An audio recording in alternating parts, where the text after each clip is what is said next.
Okay, hello guys. I'm gonna share with you today the principle of Kirchhoff's law, which is a method in solving circuits parameters involving two or more supply voltages in a given circuit configuration. So stay attentive to understand its principle.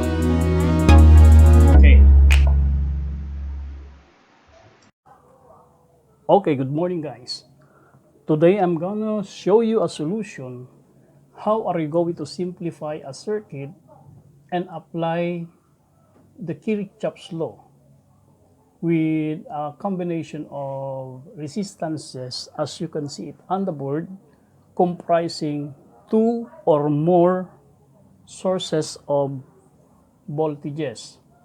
Well, for this illustrative example, we only have two voltage sources. We have E1 and E2 with the corresponding resistances connected, such as your R1, your R2, and R3.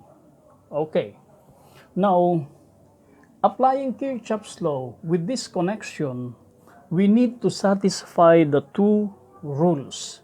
What are these two rules? First, we have the Kirchhoff's current law, and the second one is the Kirchhoff's voltage law. Now, what are these two laws all about, and how are they related in the solution satisfying the conditions of this given circuit like that? Now, by the way, the Kirchhoff's law is a law or one method of solving unknown parameters whenever that there are two or more sources that are included in the given circuit, just like this. Now, in as much that if you look at the given situation of the circuit, we do not know what will be the possible current that will be dissipated at R1 and what also be the current that will be dissipated at R2 or even R3, because from here there are two sources coming from E1 and E2, and the point there is that would it be possible that the current going to R3 goes down, or would it also be the current circulating to R3 or dissipated to R3, rejecting it or going a direction opposite to the expected direction? Okay, to apply this law, first we are going to understand what is this Kirchhoff's law and this, the Kirchhoff's current law and the Kirchhoff's voltage law. Okay, let's have first analyzing the circuit with the Kirchhoff's current law. When we talk about Kirchhoff's current law, then this means that whatever be the current that will be going towards a point or leaving a point, this current, the summation of this current should be equal to zero. In other words, the summation of currents leaving or entering a certain point is zero.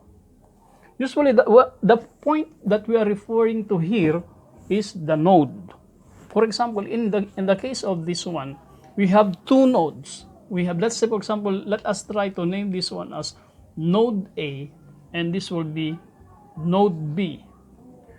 Now, if we try to assume the current direction here, we can have a current direction going to this one, and let's try to name this one as I1, and the current direction or the current directed towards the point A, let us try to name that one as current 2.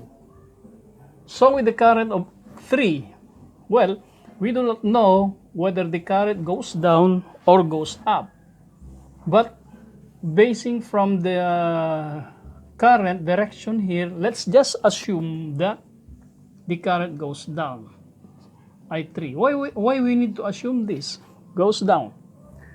Because later on, if ever that our answer, for example, for I3, turn out to be negative, then our conclusion there is the current is going to, instead of going down, the current goes up. That's the interpretation later if once we obtain a current I3 turns out to be a negative in value.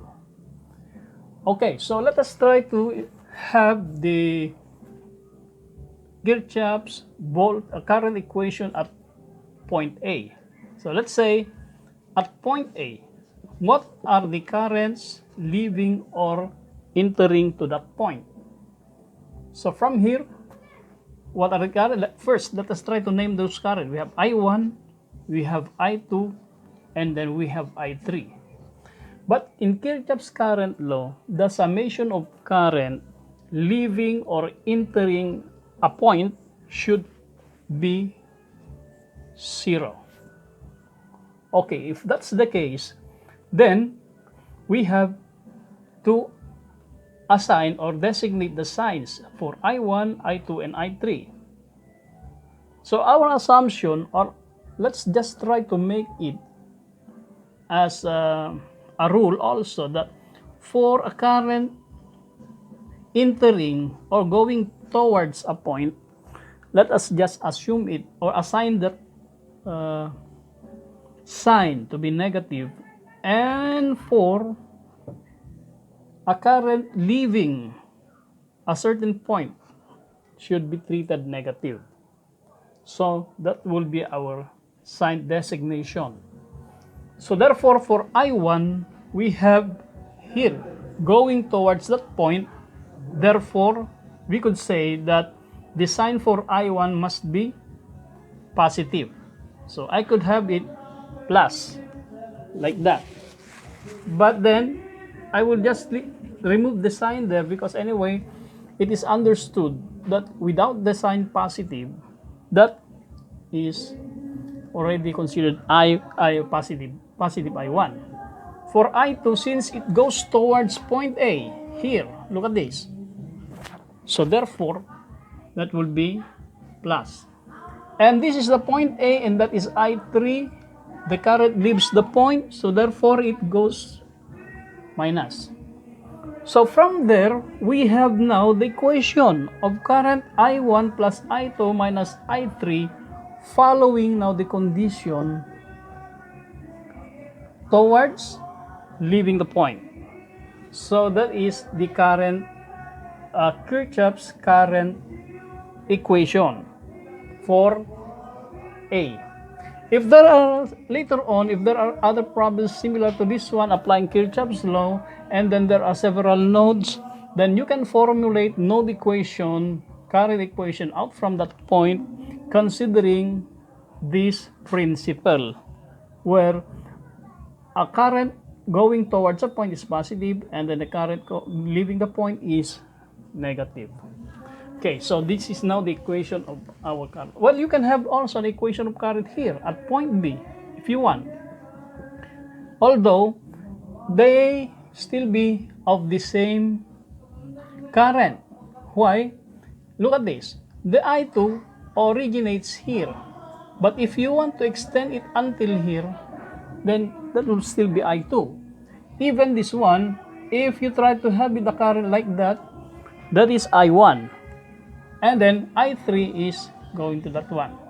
So if we try to formulate equation of currents at point B, then IB is equal to, here is I3 going to that point B, so we have I3 towards the point B. This one goes leaving the point B, so I1 came all the way from this point and it leaves it because of the arrow. Look at the arrow, the direction of the arrow. So it should be -1, and even this one, if the current leaves the point here like that, considering point B, that should be -2, which is equal to 0. And why is it similar? Because if you are going to transpose this at the other side, you will be having a current of I3, which is equal to I1 plus I2.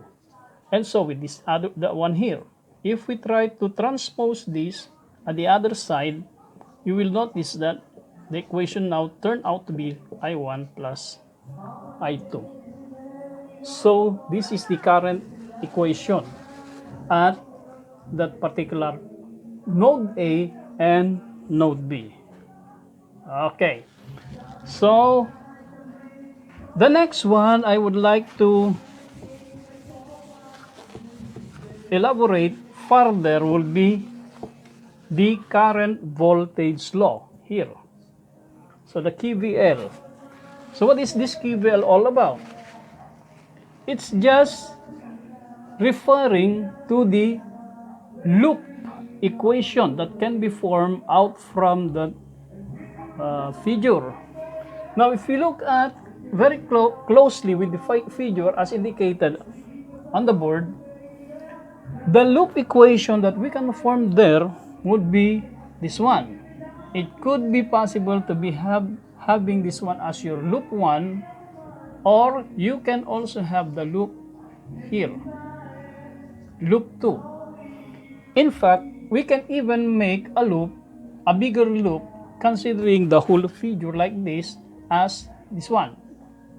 Loop, yan.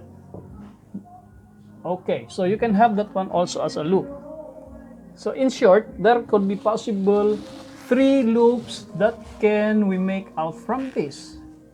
But anyway, in solving for this possible requirement later on, especially when we'll be determining parameters of circuit applying Kirchhoff's law, well, this could enough to suffice the needed loop equation in coming up with the probably the desired parameter later on, or parameters. Now, how do we apply your Kirchhoff's voltage law? So, apply your Kirchhoff's voltage law, we have to consider the following. The summation of voltage or voltage drops in a closed loop or path should also be equal to 0. Take note, we are talking about voltages or voltage drop or voltage. Okay, so how are we going to apply this? First, we are going to draw the loop here. First one at loop number 1. Okay, so in loop number 1, we have E1. We have also the voltage drop at R1, but to make it a voltage, we need to include now the current I1. Then this is the loop. Following this loop, we have I3 and R3, and then after that, it goes back here. So the cycle continues. In short, once we close this loop, then we have to equate it with 0. Look at this. So that's the loop. Now, how are we going to designate the sign? So this will be our rule. The current leaving the component will be treated positive. Just like this, that is E1. The current leaves the point P, the point positive. So therefore, the sign here is positive. Or simply, you can leave it like that. Here, you notice that the current enters here and it leaves this point. So therefore, this will be the sign here. See, this is positive and it leaves the point that is negative. Now the case here, it enters point here and then it leaves the point here. So therefore, the sign is negative. So this will now be loop number 1. as the sign indicated like that. Okay, so consider also loop number 2. Now, for loop number 2, again, let's try to start the loop at E2. So considering E2, we also have I2, we have R2, and then we have just the same, I3 and R3. That is equal to 0. How are we going to designate the sign? The sign will be like this. It enters here, the point, and it leaves there. So therefore, the sign is negative. The loop is like this, so it enters plus, it goes out minus. So this will now be your equation for Kirchhoff's voltage law. Take note, okay, I will just try to elaborate this one further. Now, for example, this one, this is the R, and this, let's say for example, this is Rx. Let's say that the current enters here. That's the arrowhead of the current flowing. Let's say Ix goes here. So to designate the sign going towards that Rx, the point where the current enters will be designated a plus, and the point leaving the component is minus. So if your standard equation is that, considering now the point where the current leaves the element, so therefore that's the sign for similar like this.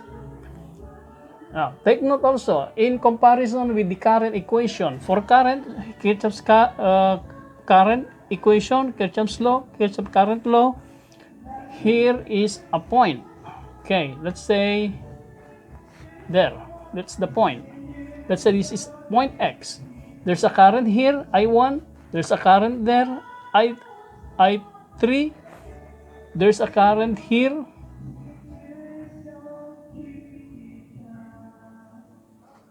there's a current here, I2, goes that way. So meaning to say, if we try to make an equation of current out from that point X, therefore, we have I1 plus I2 minus I3 is equal to 0. So these are now the two methods, these are the two rules involved in the application of Kirchhoff's law in solving possible problems using the Kirchhoff's law.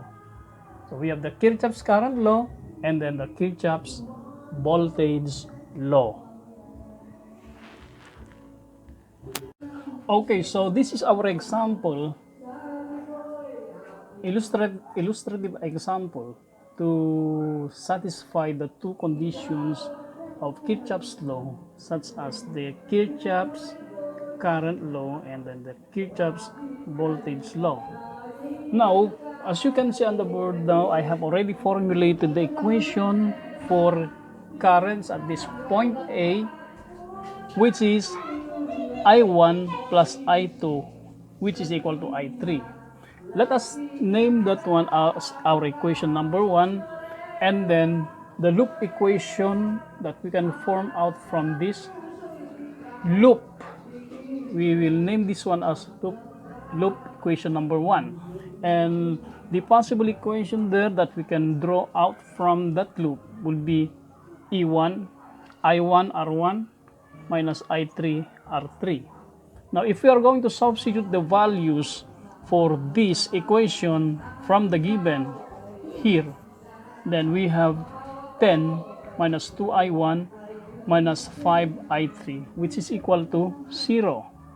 Now, for loop number 2, we have this one, but supposed to be the loop should be following this direction, so that we will coming up with a positive sign for E2.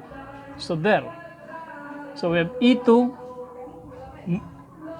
which is equal to I2 R2 I3 R3. Okay. So substituting value of E2, we have 15. We have the R2 is 3. The R3 is 5. There. We'll be having an equation 3, which is 15 minus 3I2 minus 5I3. Okay, so now let us combine equation 2 and 3. So our objective is to coming up with the current values for I1, I2, and I3. Okay, so these are our required. Now if we combine 2 and 3, we will be having an equation equivalent into 7 I1 plus 5 I2, which is equal to 10. Okay, that is substituting the value of I3 in terms of the given I1 here. Look at this. This is I3. So if we substitute I3 in terms of I1 and I2 and then simplify that, the equation now turn out to be 7I1 plus 5I2, which is equal to 10. Okay. Next, we will combine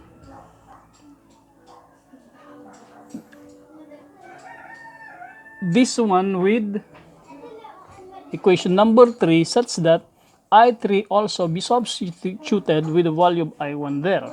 So if we substitute I3 in terms of I1, we will coming up with an equation equivalent to 5 I1 plus 8 I2, which is equal to 15. Okay. Now, what's next? The thing is that if you look at this 7 and I1 plus 5I2 and then 5I1 plus 8I2, it would be better for us to reuse or to eliminate one of the unknowns so that at least we can now solve for one. So what shall we do? We need to multiply these equations, both sides of the equation with, let's say this will be 5, we will multiply also the other one with 7. Then, so if we multiply this one by 7, then our new equation will now become 35 I1 plus 25 I2, which is equal to 50. And then the other one we have 35 I1 plus, of course, that is equal to 56 I2 equal to 105. Okay, so 8, that is 56, 7 multiplied by 15 is 105. In order to cancel one of the unknown here, one of the unknowns, we need to multiply this one by -1. So the resulting equation now will become, of course, this will be 0. That will be 0, and then this will, now by the way, we multiply this one by -1, so this will become negative. This will be also negative. Therefore, the unknown, the remaining value would be 31 I2, which is equal to 55. If we divide this one by 31, both sides by 31, then I2 will now be equal to 1.774 amperes. Okay. So, solve na yung isang I2. Then after that, we have to substitute this in equation. Did we assign our equation for this? No. But we just substitute it here. Say, naming this one to be your equation number 4, and then this will be your equation number 5. So that, let's say, substitute this I2 in equation number, let's say equation number what? number 4. Okay, let's say equation number 4. So in equation number 4, I will just simplify I1 here. So simplifying this, I1 is equal now to 10 minus 5 I2 divided by 7. Okay, so therefore I1 will now be equal to 10 minus 5 multiplied by 1.774 all over 7. So the value here, I1, if we try to compute, we have 0.161 amperes. So we already solved I1, and then the I3 now remains to be the unknown. Therefore, I3 from equation number 1, look at this, I3 will just simply be the sum of I1 and I2. Therefore, substituting the value, we have 0.161 plus I2, where are you? Here. 1.774. Then I3 will be equal to 1.935 amperes. Okay, so this is the process involved in determining various currents such as I1, I2, and I3, giving a certain voltages like E1 and E2, or let's say there are more voltages involved in here with some other nodes, say 2, 3 like that, which you cannot just simply apply the principle of Ohm's law, but a recommended one for you to apply the rules in order for you to solve for several unknowns for a given circuit like this. Okay, so just to make a recap, first formulate the equation of current basing from the Kirchhoff's current law. Okay, and then after that, make use of the loop that you can form out from this given circuit. Since for this example, we have two loops, loop 1 and loop 2. Formulate that equation, and then after that, just simply combine equations together. Just like this is equation 2, and this is equation 3. So what we need is to substitute one of the unknowns so that we'll just be having a simple equation like this involving two unknowns. After the two unknowns, those form, then the next step is to eliminate one of the unknowns so that you will only be containing at least one unknown, just like this. And applying the principle of a simple coefficient, removing the coefficient of the one of the unknown, then we'll be coming up with a result.